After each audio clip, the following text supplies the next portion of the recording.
Hello po, magluluto po ako ng special odong. Naglagay lang po ako ng mantika sa kawali. Lumainit na po yung mantika, nilagay ko na po ang bawang. Medyo brown na po yung bawang, nilagay ko na rin po ang sibuyas. Gigisa ko lang po yan. Pagluto na po yung sibuyas, nilagay ko na po yung sahog niya, ang sardinas. Isang sardinas lang po yan para medyo tipid-tipid po ng konti. At naglagay din po ako ng 2 lata ng tubig para po may pansabaw. Naglagay din po ako ng konting paminta. Nalo-halo ko lang po ng konti. At naglagay na rin po ako ng shrimp broth cubes para po masarap-sarap ang lasa ng sabaw natin.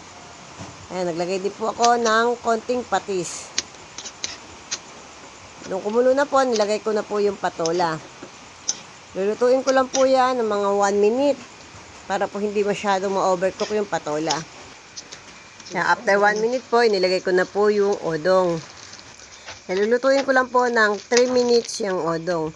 After 3 minutes po, luto na yan. Yan, napakasarap po niyan. Mura pa. Thank you po for watching. Paki-like and share na lang po. Thank you.